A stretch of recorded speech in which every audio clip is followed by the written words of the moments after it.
Hoy, ante la crisis de la iglesia en Nicaragua, sacerdotes buscan refugio en Honduras. Un pedido formal está en proceso. Hoy es la fiesta de San Pío de Pietrelcina. Veremos su última misa y un nuevo libro basado en testimonios de sus devotos. Papa Francisco ordena un nuevo proceso canónico por caso de abuso en un colegio del Opus Dei en España. Desde Cuba, un análisis de las consecuencias de la gestación solidaria propuesta en el Código de las Familias a referéndum este domingo. En el Día Internacional del Lenguaje de Señas sabremos sobre una parroquia para la comunidad de católicos sordos en España. Hola Nati, qué gusto verte. Hola Eddie, yo estoy muy bien y esperando que nuestros televidentes también. Así es amigos, gracias por acompañarnos en su programa de noticias con enfoque católico EWTN Noticias. Soy Eddie Rodríguez Morel. Yo soy Natalie Paredes. Empezamos las noticias contándoles que en Nicaragua ya son 35 días los que llevan presos por órdenes del dictador Daniel Ortega, el obispo de Matagalpa y sus sacerdotes. Aquí lo último sobre la crisis de la iglesia en Nicaragua. Me permiten darles un abrazo hermanos, si somos hermanos, ámense los unos a los otros. General, me permite darles un abrazo, general, somos hermanos. No preciso ni decir todo esto que te digo. Las religiosas de la Cruz del Sagrado Corazón de Jesús precisaron este jueves las razones de su salida de Nicaragua. En un comunicado oficial confirman que se debió al vencimiento de las residencias de las hermanas que formaban parte de esa comunidad, problemas de salud de las religiosas y escasez de personal en la congregación. Mientras las monjas mexicanas sutilmente expulsadas de Nicaragua por el gobierno ya están en su país, algunos sacerdotes nicaragüenses buscan nuevos destinos. ¿A dónde será? Aquí le decimos. Él es Monseñor José Antonio Canales, obispo de la diócesis de Danlí, en Honduras. El 14 de septiembre, Monseñor Canales dijo a Crisma Televisión, medio católico de su diócesis, que alrededor de 50 sacerdotes nicaragüenses le pidieron refugio ante el hostigamiento contra su labor. Es difícil decir qué cantidad de sacerdotes en todo Nicaragua están en esta situación, pero tenemos conocimiento de que son muchos quienes ven la situación del ejercicio de su ministerio como muy difícil. El obispo de Danlí es crítico del gobierno de Daniel Ortega. Suele encomendar sus misas por la paz en Nicaragua. Y la paz verdadera no es la que este señor y esta señora aquí cerca de nosotros a 35 minutos en Nicaragua dice que quiere la paz, que quiere la armonía, pero atropellando a la población. Por Dios santo, imposible lograr la paz cuando se atropella a las personas. Es ridículo. Al cierre de esta nota, tiene una solicitud formal de un sacerdote que pide un cambio de diócesis para refugiarse de la dictadura nicaragüense.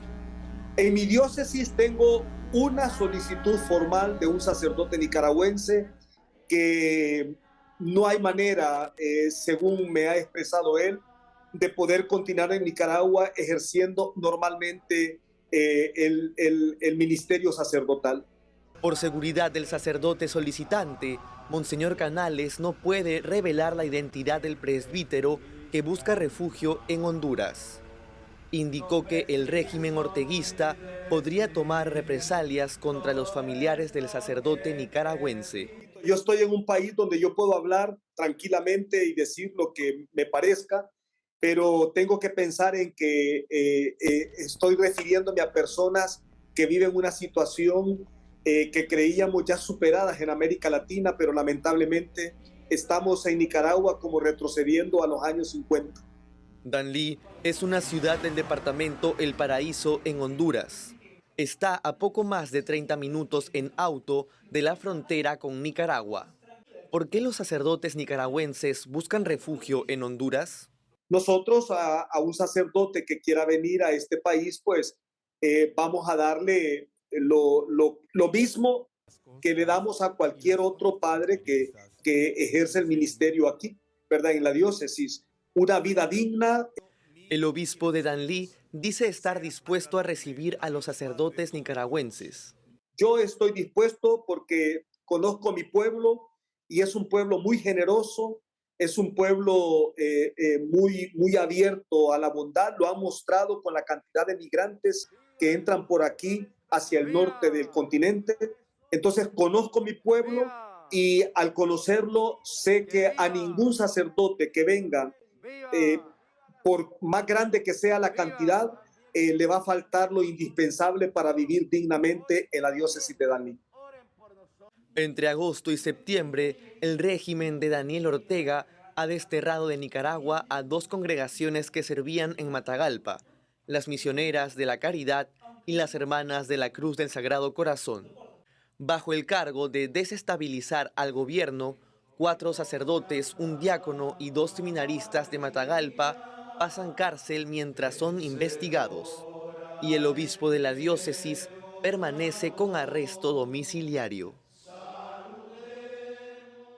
La parroquia San Miguel Arcángel de Managua anuncia que cancela la procesión de su santo patrono, el Arcángel San Miguel, en su fiesta central del próximo sábado 24 de septiembre. En comunicado expresan que la anulación del tradicional evento se da en acatamiento de la orden del gobierno de suspender los recorridos. Días antes hizo la misma prohibición a 2 parroquias de la ciudad de Masaya, lugar de las protestas contra el gobierno en el 2018. Me permiten darles un abrazo hermanos, si somos hermanos, ámense los unos a los otros. General, me permite darle un abrazo, general, somos hermanos.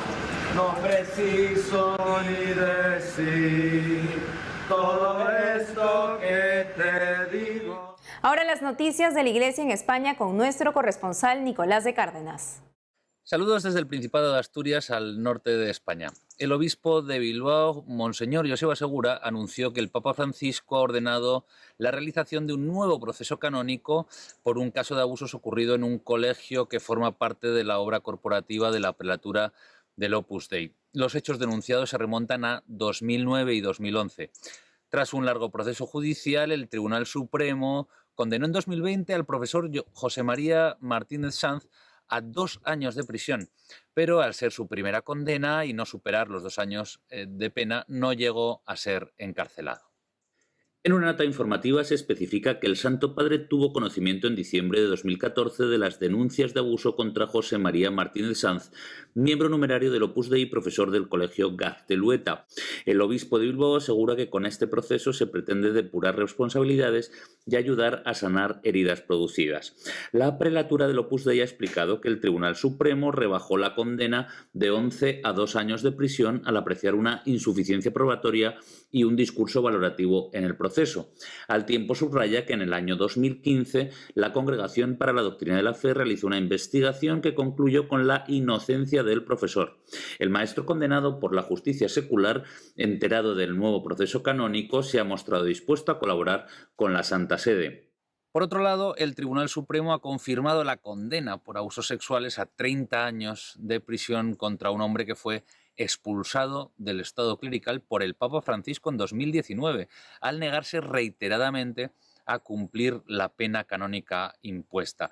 El ex sacerdote fue encontrado culpable de abusar de 7 chicos que cursaban estudios en el seminario menor de la diócesis de Ciudad Real, donde era formador. El máximo órgano judicial español confirma una multa por importe de más de $52.000 y una indemnización de cerca de $2.000 a cada una de las víctimas. La sentencia rechaza que, como ha alegado el condenado, las conductas consideradas como abusos sexuales fueran parte de un juego, sino muy al contrario, actos hábiles para atacar la indemnidad sexual de los menores. La justicia española aprecia la agravante de prevalimiento respecto a 4 de las 7 víctimas al comprobarse que el condenado se aprovechó de su posición de formador sobre los menores, que entonces contaban con 13 años y vivían en régimen de internado. El caso de Pedro Jiménez Arias, cuyos hechos se remontan a 2016, fue llevado a la Fiscalía por la propia diócesis de Ciudad Real en representación de los padres de los menores abusados. El Vaticano publicó un decreto firmado por el Papa Francisco en el que estableció en mayo de 2019 la dimisión por oficio y por el bien de la Iglesia. Al ser firmado por el Santo Padre, el decreto es inapelable. Cerramos nuestro enlace con una buena noticia. La Archidiócesis de Madrid ha inaugurado la fase diocesana del proceso de canonización del padre Sebastián Gallá, uno de los iniciadores de Cursillos de Cristiandad, un movimiento eclesial nacido en los años 40 del siglo XX en España, que hoy está extendido por todo el mundo. El que puede ser considerado como principal iniciador de Cursillos de Cristiandad fue ordenado en plena Guerra Civil Española el 22 de mayo de 1937. Enmarcado en la acción católica, puso en marcha en los años 40 un nuevo método de anuncio del Evangelio. El primer cursillo, certificado como tal por el Vaticano, se celebró en el monasterio de San Honorato de Mallorca el fin de semana del 7 al 10 de enero de 1949. En la América hispana, el primer país en recibir la novedad de Cursillos de Cristiandad fue Colombia. Una década después ya estaba presente en prácticamente todo el continente. La expansión europea comenzó por Portugal, Austria e Italia en 1960 para tener, a partir de 1974, un gran impulso hacia el este de Europa.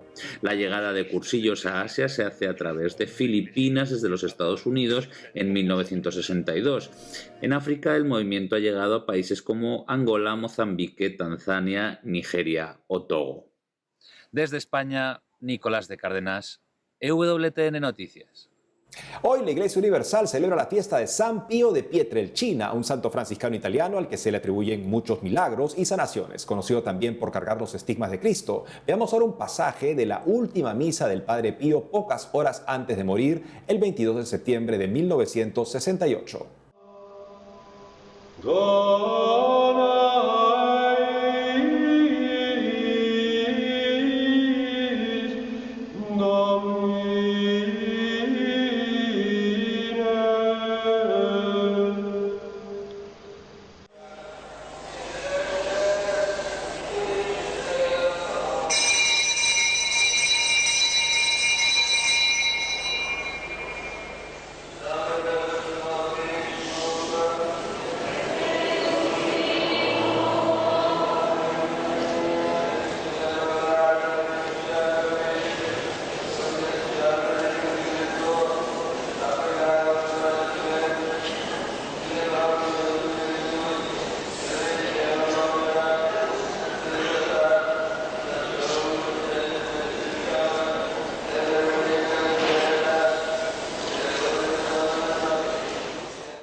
Hoy 23 de septiembre los católicos celebramos a San Pío de Pietrelcina, a quien cariñosamente se le sigue llamando Padre Pío.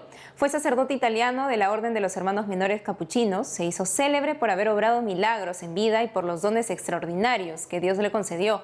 Paloma Pía Gasset, productora e hija espiritual del Padre Pío, acaba de presentar su primer libro titulado Testigos Directos del Padre Pío, que recopila 20 experiencias con el Santo Padre Pío.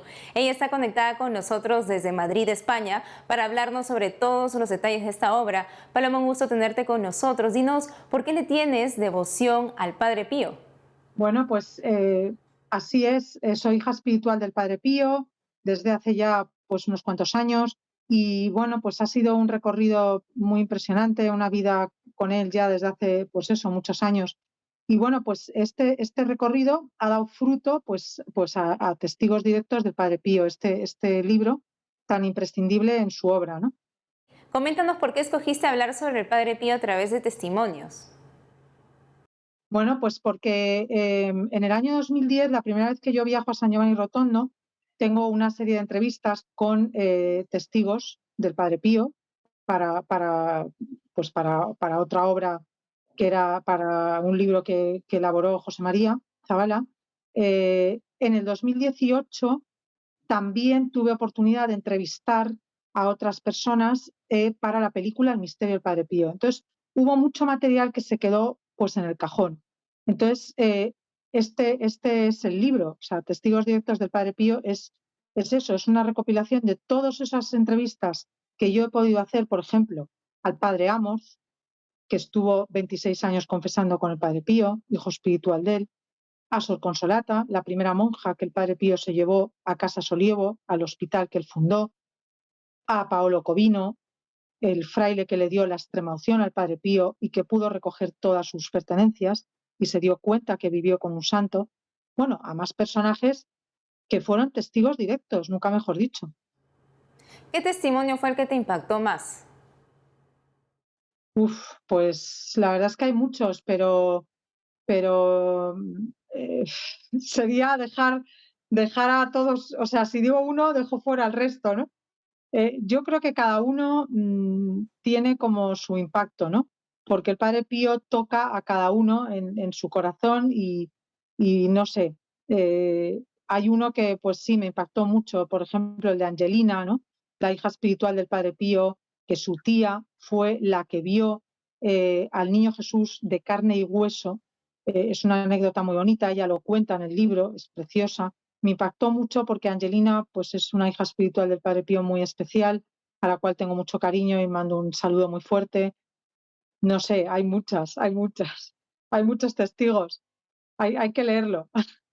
¿Y cómo pueden justamente adquirir las personas este libro? Pues mira, este libro se puede adquirir en España, por ejemplo, en Amazon sin problema. Sin ningún problema se puede adquirir. En España, por ejemplo, pues en el Corte Inglés, en la Casa del Libro, en todas las librerías diocesanas, San Pablo, a través de la editorial custodian@gmail.com, pero para las personas que están fuera de España, por Amazon sin ningún problema. Paloma Pía Gasset, gracias por la entrevista. Muchísimas gracias a vosotros. Que Dios os bendiga y feliz día del Padre Pío.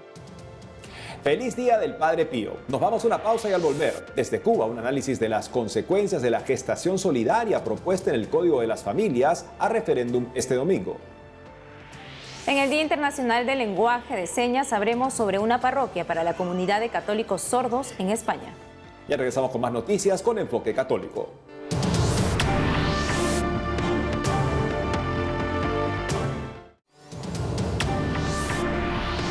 Los colombianos recuperaron su capilla del aeropuerto El Dorado. La conferencia episcopal confirma este viernes que el oratorio católico se mantendrá y se abrirá un espacio para otros cultos con la intención de pensar en las personas que profesan otras religiones. Según el comunicado, se espera que el oratorio para los católicos entre en funcionamiento en los próximos días, pues en estos momentos el lugar está en remodelación. Este domingo 25 se realizará en Cuba la votación para aprobar o no el nuevo Código de las Familias en el país. Los obispos católicos de la isla expresaron hace poco su preocupación en un comunicado por algunas de las modificaciones planteadas. Uno de los puntos en desacuerdo para los prelados es la llamada gestación solidaria, en la que una mujer que lleve en su vientre durante 9 meses una criatura debe entregarla inmediatamente después del parto a otras personas. EWTN Noticias consultó el caso con el sacerdote cubano Alberto Reyes Pías. Estas fueron sus impresiones sobre el tema y lo que podría pasar si se llegara a aprobar este domingo. El vientre de alquiler, o como ellos llaman vientre solidario, es algo que en Cuba nunca se había planteado, al menos que yo sepa. Es algo nuevo, totalmente, en Cuba. Y yo creo que bastante ajeno a nuestra cultura. En Cuba tradicionalmente, cuando se da el caso de que una madre abandone a un hijo, aquí la gente se escandaliza, se lleva las manos a la cabeza. ¿Cómo es posible? Esto no se hace.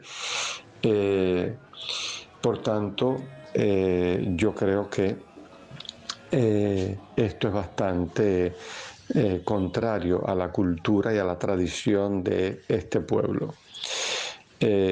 Otra cosa puede pasar si el gobierno empieza a promover, el mismo gobierno empieza a promover esta práctica, favoreciendo económicamente a las mujeres que se presten a esto, y en este momento donde en Cuba se vive tanta precariedad, tanta miseria, tanta necesidad, podría ser un incentivo para muchas mujeres para entrar en esta práctica por una cuestión puramente económica.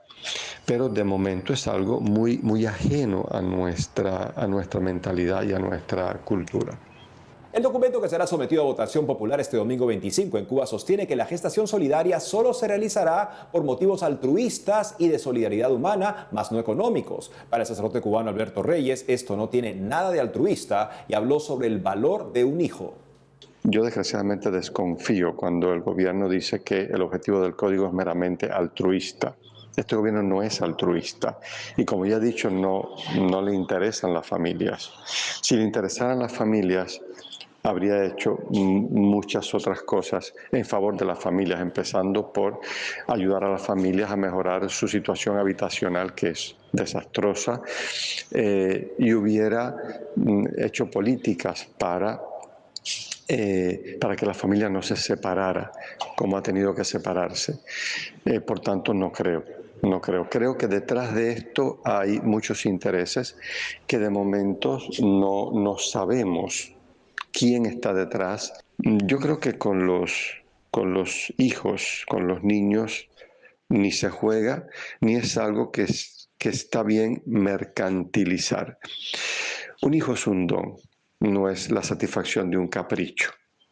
Entiendo el deseo profundo de muchas personas de tener hijos, pero la vida es como es. Para empezar, la vida es como es. Y además hay muchos modos de vivir la paternidad y la maternidad. Por tanto, entrar en esta práctica de los vientres de alquiler, yo pienso que es mercantilizar, es manipular, es instrumentalizar la maternidad. Aparte de que la persona que se presta a eso es ponerla eso como un mero instrumento del deseo de otra persona. En ese sentido, yo creo que está mal. Creo que no es una práctica buena, positiva. Creo que las soluciones no van por ahí. Porque sería precisamente eso, es manipular y mercantilizar el tener un hijo. Hoy se celebra el Día Internacional de las Lenguas de Señas. Precisamente en Valencia, España, se encuentra el Padre Ángel Santamaría. Él es responsable de la Pastoral del Sordo, una comunidad que ofrece la Archidiócesis de Valencia desde hace más de 30 años, realizando las misas en señas. En octubre de 2021, la Archidiócesis abrió la parroquia para la comunidad de católicos sordos bajo la advocación de Santa María del Silencio. Para hablar más de esta importante pastoral, estamos conectados vía Zoom con el propio Padre Santamaría. Padre, ¿cómo aprendió el lenguaje de señas? Pues mire, es que yo aprendí el lenguaje de signos porque mis padres son sordomudos. Ya fallecieron, pero claro, ellos me enseñaron a mí a hablar con los signos. ¿Y qué lo motivó a crear una pastoral de sordos desde la Archidiócesis de Valencia? Bueno, pues un buen día me di cuenta y comprendí que la única persona que podía hacer algo, especialmente celebrar la Eucaristía, para los sordos era yo. Entonces eso es lo que me dedicó a los sordos. ¿Cuál es el trabajo que desarrollan con los integrantes de la Pastoral del Sordo?